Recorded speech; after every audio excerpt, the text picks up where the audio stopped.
আপনি প্রথমে একজন পতিতার মূর্তির সঙ্গে অশ্বমেধ যজ্ঞে বসার ভুল করেছিলেন। এখন যখন আপনার ভুল শুধরে নেবার সুযোগ এসেছে, সেই সুযোগ আপনি হারাতে চাইছেন। এখনো সময় আছে, থামান এই অনর্থকে, নয়তো এই সিদ্ধান্তের পরিণতির জন্য দায়ী আপনি হবেন। আজ্ঞা দিন।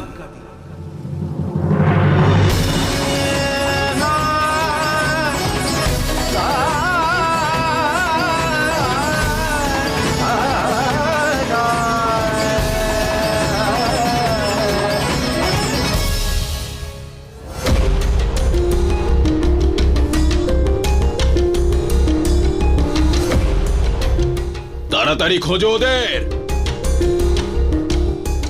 দাদা, এবার আমরা এই বানর সেনাদের কিভাবে হারাবো?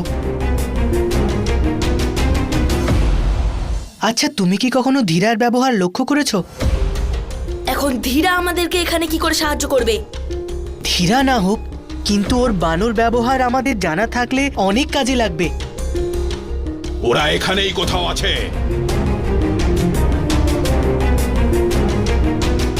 এখন এইসব কথা বলার সময় নয় কুশ, ওরা যে কোনো সময় চলে আসতে পারে।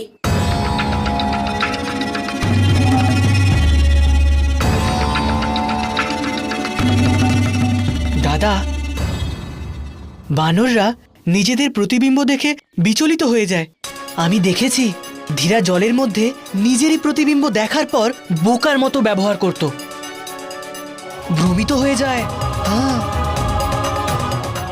অদ্ভুত, কি উপায় বের করেছো? কিন্তু দাদা, আমরা এত বড় প্রতিবিম্ব কি করে বানাবো, আর কোথায় বা বানাবো? যখন আমরা দুজন একসাথে আছি তখন কোনো কাজই কঠিন নয়। যখন লবকুশ একসাথে থাকে তখন অন্যরাও হার মেনে যায়। আমরা শ্রীরামকে এখানে আসার জন্য বাধ্য করব।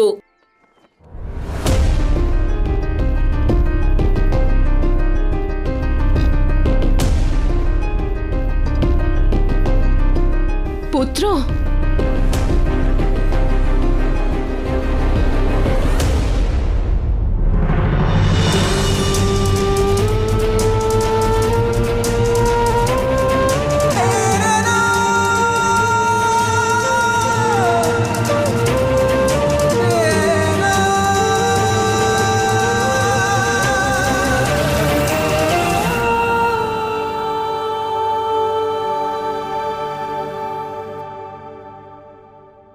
কেউ কি করে কল্পনাও করতে পারে যে রাম সীতাকে নিজের জীবন থেকে দূরে সরিয়ে দেবে? এটা কেবল প্রতিমা নয়, আমার সীতার প্রতিবিম্ব, যা আমার জীবনে তার অনুপস্থিতিকে পূর্ণ করে। সীতা কেবল আমার স্ত্রী নয়, আমার প্রাণ। সীতা ঠিক ততটাই পবিত্র যতটা পবিত্র গঙ্গার জল, ততটাই নিশ্চল যতটা কৈলাসে জমে থাকা বরফ। যদি কিছু মলিন হয় তবে তা অযোধ্যাবাসীদের চিন্তা ভাবনা, যা স্ত্রী আর পুরুষের মধ্যে সম অধিকার এবং সম্মান দিতে পারে না। আর এই ভারসাম্যের অভাবেই সীতা বনবাসে চলে গেছে। এই ভারসাম্যের অভাবেই অযোধ্যার উপর সংকট এসেছে।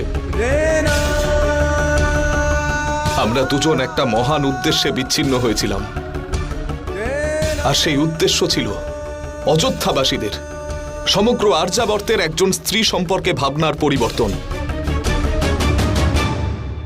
আর আমার সম্পূর্ণ বিশ্বাস আছে যে আমাদের ত্যাগ অসফল হবে না, পরিবর্তন অবশ্যই আসবে। কারণ পরিবর্তনের পথ প্রতিরোধের মাধ্যমেই শুরু হয়ে থাকে। আর আমার এটা মনে হয় যে সেই প্রতিরোধ শুরু হয়েছে। সীতার বিশ্বাসের ওপর আমার সম্পূর্ণ আস্থা আছে যে চিন্তা ভাবনায় পরিবর্তন অবশ্যই আসবে। আমার সীতা আবার ফিরে আসবে এই রাজ্যে, এই মহলে, আমার জীবনের।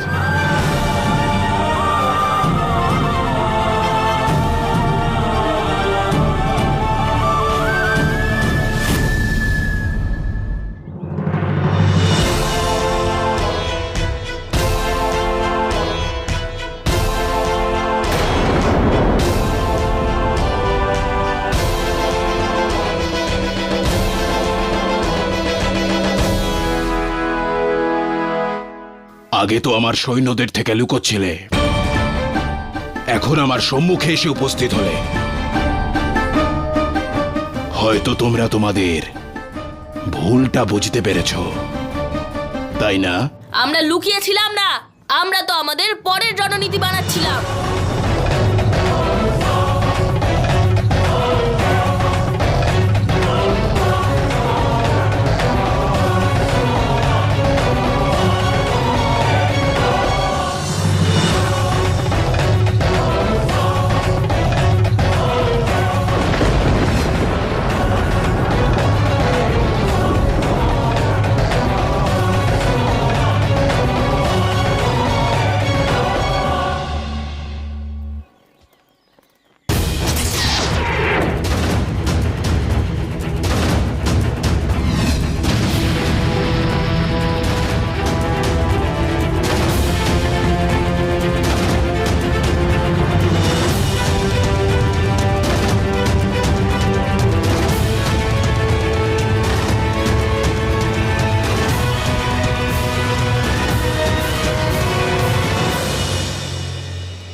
পালিও না, এটা এদের ছলনা। পালিও না, শোনো আমার কথা।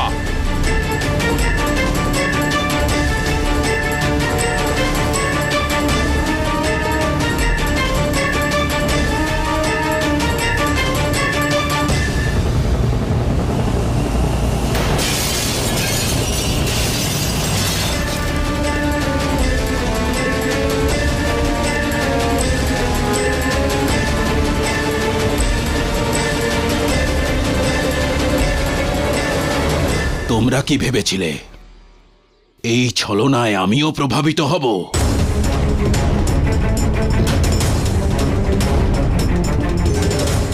কখনো না। আমি কোনো সাধারণ বানর নই। বহু বছরের কঠোর তপস্যার পরে, বহু বছরের অভ্যাসের পরে আমি আমার ভয়ের ওপর বিজয় লাভ করেছি। তোমরা মনে রেখো, আমার নাম হলো বানর রাজ সুগ্রীব। এবার আমার ক্রোধের সম্মুখীন হতে প্রস্তুত হও।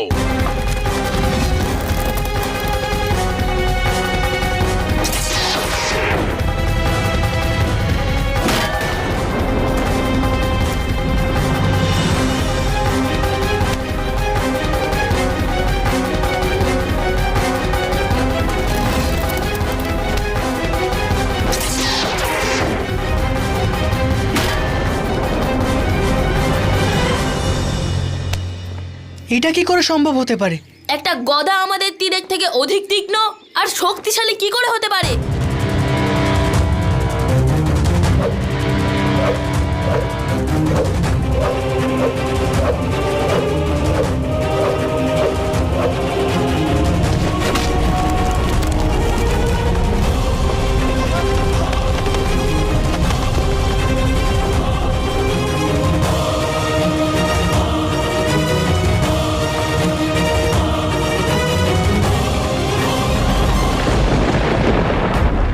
আমার শক্তির ছোট্ট একটা উদাহরণ দিলাম।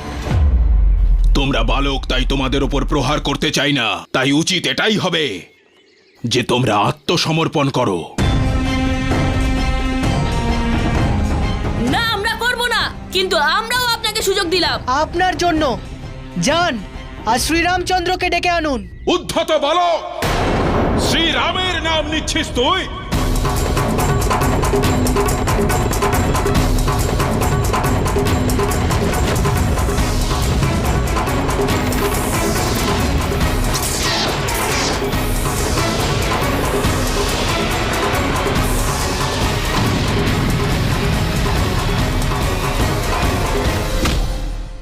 খুব অহংকার নিজেদের অস্ত্র নিয়ে। কখনো নিজেদের ওপরের আঘাত অনুভব করেছো তোমরা? কি বলতে চাইছেন আপনি?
হে মহর্ষি, আমাদেরকে পথ দেখান।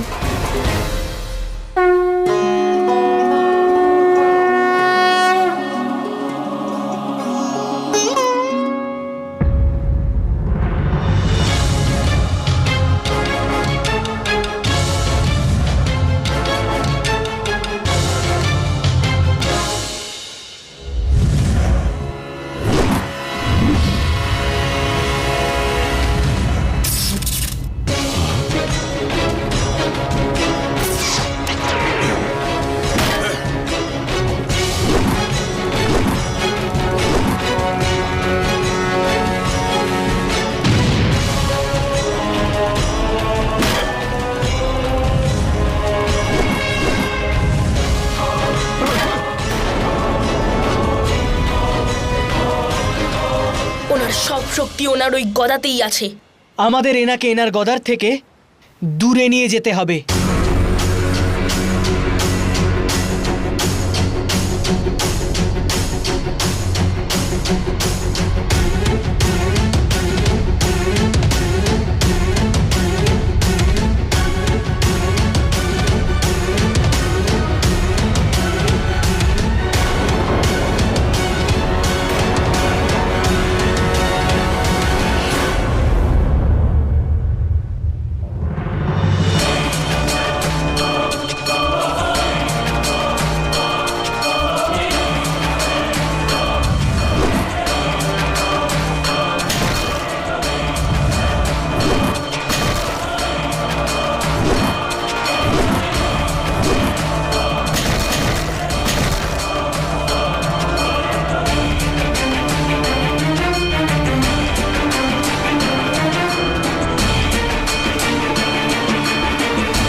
জয় শ্রীরাম।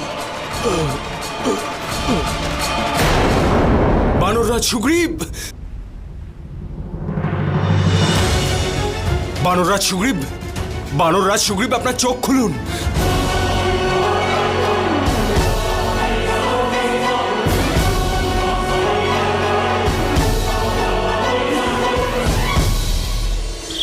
মহারাজ, একটা দুঃখের সংবাদ আছে। লবকুশ সমগ্র বানর সেনাকে পরাস্ত করেছে, আর বানররাজ সুগ্রীবকে পরাজিত করে ধরাশায়ী করে দিয়েছে।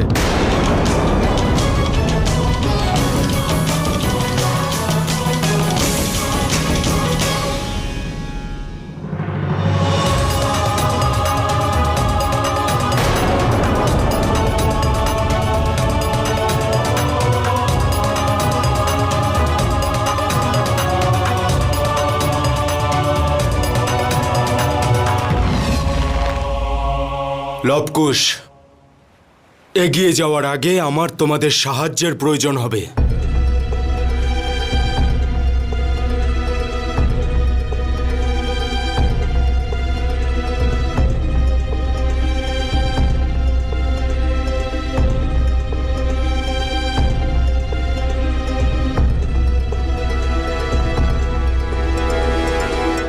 না দাদা, এনার কোনো কথা শোনো না, এটা ছলনাও হতে পারে।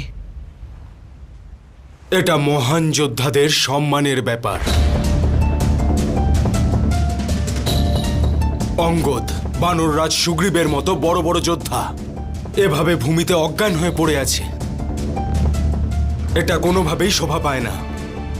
সামনে এগিয়ে যাওয়ার আগে অন্তত আমরা এনাদের সম্মানের জন্যে এদের আহত শরীর সসম্মানের রণভূমির বাইরে তো রাখতেই পারি। এটা যুদ্ধক্ষেত্র, আর এখানকার নিয়ম এটাই। কোনো যোদ্ধা এই যুদ্ধক্ষেত্রে দাঁড়িয়ে থাকে আর কেউ পরাস্ত হয়ে পড়ে থাকে। না কুশ, এতটাও সন্দেহ করো না। উনি উচিত কথাই বলেছেন। আমাদের এই যোদ্ধাদের সম্মান জানানো উচিত। যুবরাজ ভরত, আমি আপনাকে সাহায্য করার জন্য প্রস্তুত। ধন্যবাদ লব। না দাদা, আমার মন কেমন উদ্বিগ্ন হয়ে উঠছে। মিতির থেকে বড় কিছু হয় না কুশ।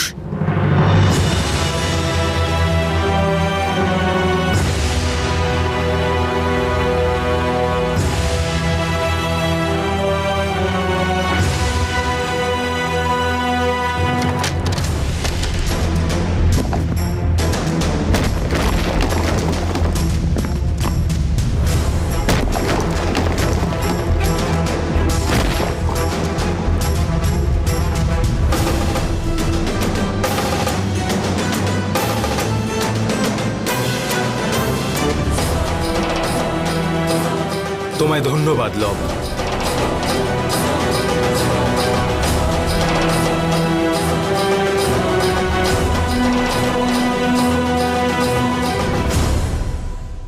এবার আমি যেটা করব সেটা ষড়যন্ত্র নয়, যুদ্ধনীতি। কারণ যুদ্ধে সব পবিত্র।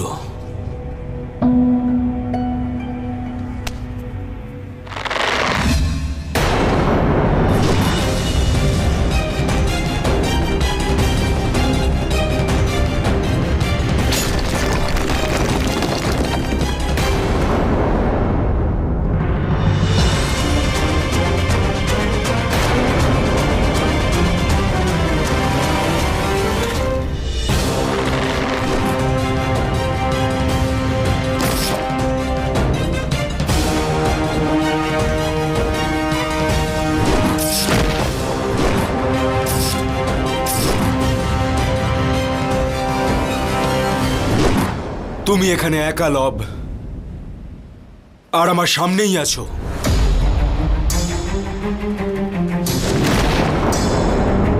আমি জেনে গেছিলাম যে যতক্ষণ তোমরা একসাথে রয়েছো ততক্ষণ তোমরা মহাশক্তিশালী। সেই জন্য আমি তোমাদেরকে আলাদা করে দিয়েছি। এবার তুমি একা আমাকে পরাজিত করতে পারবে না। যুদ্ধের বিচার ছেড়ে দাও আর আত্মসমর্পণ করো। তোমার ভাই ওখানে বন্দী অবস্থায় রয়েছে, আর যতক্ষণে সে এখানে আসবে ততক্ষণে আমি তোমাকে পরাস্ত করে দেব। তাহলে কুশ ঠিকই বলেছিল। আপনি আমাদের দুজনকে আলাদা করার জন্য ছলনার আশ্রয় নিয়েছেন। একসাথে লব কুশের সঙ্গে যুদ্ধ করা আপনার সামর্থ্যের বাইরে। সেই জন্য আপনি কূটনীতির আশ্রয় নিয়েছেন। এই সমগ্র সংসারে তুমি শুধু একা চতুর নও লব। আমি হলাম সেই ভরত যে শ্রীরামের 14 বছরের বনবাসে থাকাকালীন অযোধ্যাতে না থেকেও শাসন করেছিলাম। যখন তুমি আমার বয়সে আসবে তখন তুমিও বুঝতে পারবে যে অনেক সময় কূটনীতি সেই কাজটা করে যেটা অস্ত্রও করতে পারে না। তাহলে ঠিক আছে, এবার আপনিও বুঝে যাবেন যে আপনার জন্য লব একাই যথেষ্ট।